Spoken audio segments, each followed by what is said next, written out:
where you're alone and you're just feeling perpetually alone over and over again, no matter what you do, you're just feeling lonely in your life. Perhaps you're lonely with the partner you're with, and you just, even though you have somebody, you're not really feeling like you're together. Maybe you're not, in the kind of relationship that you want. Maybe you feel you're drifting apart. Or perhaps you just don't have anyone, and even though you've been looking, you just haven't met that right person. So I get a lot of clients that come to me with this situation, especially clients who are either in a relationship but they're feeling really like it's not going anywhere, like it's not really a relationship, or kind of a dead-end relationship, or clients who are they're struggling and they're just on their own for years and years and years and years, and they're just feeling themselves really lonely. Now, who am I? I'm Julia Keller, and if you don't know, I'm the writer of this book, Attract Authentic Love, and also the creator of the Attract Authentic Love online program. And you can find all of this on juliakeller.co.uk, my website, where you can download the program. Please do have a look if you're interested in attracting love. Now, I'm going to tell you today how we can cope with loneliness. Now, when I say cope with loneliness, I don't mean, you're lonely and you just learn to accept that you're lonely and that just becomes your status quo and you're okay with it. I mean taking that loneliness and making it something of the past and making your present and your future an exciting one. Now, this is whether you find that amazing person you want to be with, or that you just learn to love the life that you live and make it one that's exciting, even if it started out being lonely. So, tip number one of how to cope with loneliness. So tip number one is to find something that drives you. Find something that excites you. Because you know what? One of the things that happens, why do we feel lonely?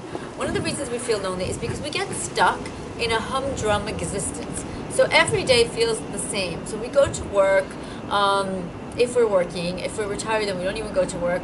Or some people who are really lonely are people that work on their own. They work from home. And so basically they go and they spend their day on their own, and then they might not talk to anyone. And some of the older people that I work with have this situation where they're retired, and so they really, they're not talking to a lot of people. And then every day kind of stretches into another, and you're just on your own perpetually. So you don't really know, you're not talking to a lot of people. There's not a lot of people that call you. Maybe you talk with your family or your friends once a week, whatever. But the point is, you're not doing anything exciting that makes you look forward to the day. You kind of have every day sort of blends into itself, and you're feeling like there's nothing really to live for. And so that ends up being a feeling of I'm alone, I'm sad, I'm unhappy, I'm lonely.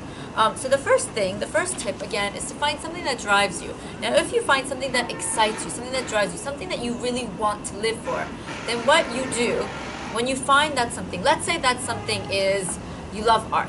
So let's say you start looking and you see, when are the new art exhibitions out? When can you go to this exciting art galleries? And you do everything around that whole love of art. So you join, maybe you become a member of a museum.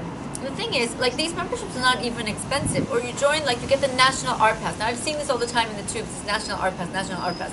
So you can go to all these art exhibits, either for free or at a discounted price, just with the National Art Pass. So things like that. So I've done a lot of these memberships. I love art, so I've become a member of several museums. It's not expensive. It's 80-something pounds a year for a membership, and then maybe a little bit more for a family membership. So then you start doing all these events to do with the thing that drives you, to do that makes you excited, and you start having things to look forward to. So if you just make a list, if you start off just deciding what it is that makes you excited, what are the things that you love to do, and you just literally make a list. I love this, I love this, I love this, I love this. And then you move on to tip number two. So tip number two is go out and start meeting people doing the thing that you love. So I'm not there telling you go and find the guy of your dreams. I'm saying forget about, you don't have to worry about finding love at the moment. Right now you want a cure for your loneliness, which means finding connection with other people. Now this means going out, you have the list of what drives you, you have the list of the stuff that excites you. Now you go out there and you actually find a group. So you go and you start going to museum events, and maybe there's meetups that are happening. A meetup is a great thing because you can find all the things that drive you on a meetup. So maybe there are groups that go to art museums of people who are 40 plus, 50 plus, retired, whatever it is. there is a group on Meetup, I guarantee. I mean, we live in a time when it's incredible. You can literally find any kind of group to do any kind of thing that you're interested in doing just right there on your phone, online, whatever. It is the easiest time to connect with people if you really do it.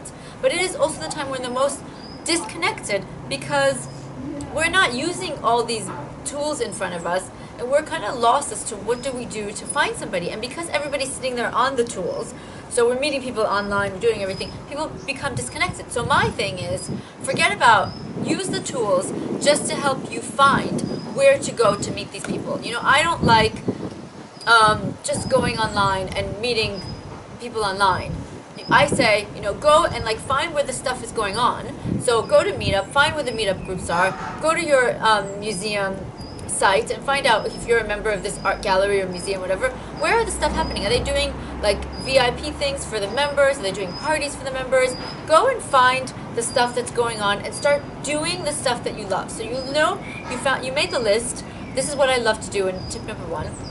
And tip number 2 is actually going out there and starting to join these groups of the stuff that you love, the stuff that drives you, the stuff that makes you excited. So if you're excited by art, by music, by whatever, go and find the groups and start going out there and meeting people. And tip number 3 is really work on creating that connection with others when you go to those groups. Now you can go to these groups and you can be an anonymous member. I mean, I know I had a client, she was really into real estate. She was like looking to invest in real estate, and she had just bought her own property, but she wanted to now invest in other properties and start doing rentals. And she started going to a lot of real estate events. And the thing is, she's extremely shy. She was super passionate about this real estate events. She was like, it really was something that was a big interest to her. She had some money and she really wanted to invest this way. But she would go to these real estate events and she would see people that were interesting and she would want to talk to them, but she didn't know how. And she would never actually make that bridge. She was just going to a lot of these events. So she made the list. She knew what drove her. What drove her was real estate. She would go to the events. She even joined a members club so she can go to these events. And she would go to these events, but she wouldn't really talk to that many people outside of the people that she already knew. And so she still was kind of lonely because she's going to these events, but she's not talking to anyone. Well, the thing is, tip number 3 is you have to make that connection. You really have to talk to people. And the thing, it's really not, doesn't matter how shy you are, speaking to someone, just the initial connection when you're in a group that's looking to do stuff that you're interested in anyway is not a difficult move. So let me tell you some easy things that you can do to actually go and chat with people. And then once you actually bridge that connection, once you create that connection, once you talk to people, all you need to do really is just be a good listener. And this is where if you're shy, and if you're quiet, now I used to be really shy and quiet when I was younger, and I used to be a really good listener. And I actually think I was a much better listener then than I am now, because now most of what I do is talking. So one of the things I've noticed with shy people, they have the extra advantage because they listen really well. And so use your natural skill, listen really well, ask questions, follow-up questions, show your enthusiasm for what the person is saying. Become genuinely interested in that other person, and that person will genuinely love the time they spend with you. So in tip number 3, here are some easy things you can do to really bridge that gap, really get to talk to people. So first thing you can say is hi. Hi, that's it. It's just as easy as a hi. You could say, you know, what brought you to this event? You know, or do you know someone here? Like, what makes you interested? Oh, are you, you know, what are you passionate about? How, like, what are you, what's the thing that brought you here? Are you an artist if you're an art thing? Are you into real estate? If you're in a real estate thing? Are you into music? You know, is this, you know, what other bands have you seen if you're going to a band group? It's always like related to the topic. You could say, you know, oh, what do you know, is this something you really enjoy doing? Have you been to other groups like this? What's your favorite? And then you just literally listen to the person. And just become a really good listener, and you'll always have a connection. Ask follow-up questions. And if you really show enthusiasm for what the other person's saying, and then just kind of show the interest, you will have so many friends ringing your phone, because you will have people wanting to talk to you. I remember I was watching these 2 women talking in a coffee shop. And one of them was doing all the talking, and the other one was a really good listener, asking all these follow-up questions. And I was just so impressed with her, how she kept asking all these questions, showing interest in this woman. This woman was like, at the end of this, when the other woman had to go, she was like, when can we do this again? You know, I'd love to, we have to do this again. It was like so great to talk to you. And like the woman who was doing all the talking was so enthusiastic about seeing this other woman. Of course, because she had a live audience, someone who's interested in her, someone who's, you know, dying to, someone who she can talk to. We all love to talk about ourselves. We all love to share our stories. We all want to open up.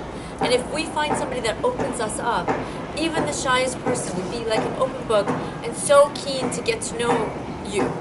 So first thing you do is really just grow your group. Create this like connection with other people.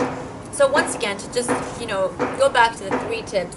The first tip is figure out what really makes you excited. Make a list of all the things that excite you, the things that drive you, things that you're passionate about. Now, if you struggle to find these interests and passions, because some people that come to me and they're just like, well, there's nothing that I'm not really excited about anything. You know, go back a little bit. What made you excited when you were younger? What did you enjoy doing when you were little? You know, something must interest you. And if you really don't know what interests you, then go to Meetup and just find groups that just do something that you think might be a great place to meet people. Okay? And then tip number, if you have problems, by the way, if you need help with any of these, you can go to my website, juliakeller.co.uk, and you can schedule a free 30-minute call with me. And I can help you through some of this, and I can tell you how I work with my clients, helping them to find what drives them. Tip number 2, take whatever drives you and make it into your social life. So make it into something that you look forward to. So you're into martial arts? Find yourself a martial arts group. You're into kickboxing? Find a kickboxing group. You're into museums? You know, join a museum.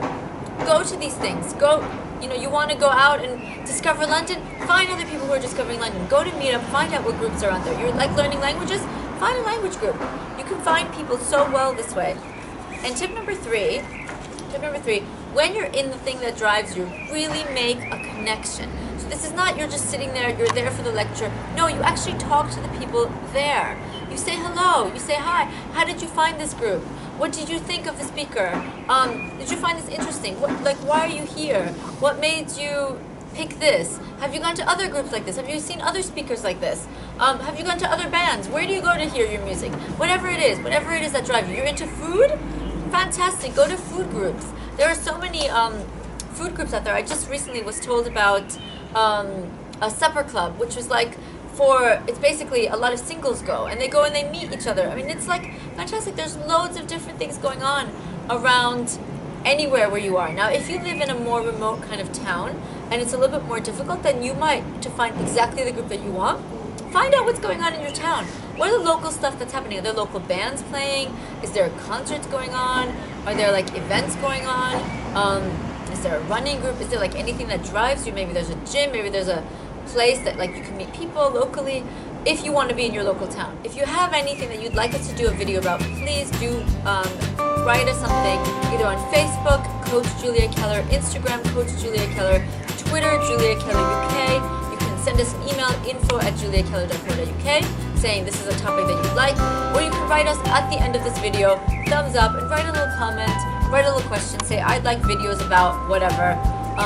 Write us on our website, juliakeller.co.uk, wherever you want, you can message us.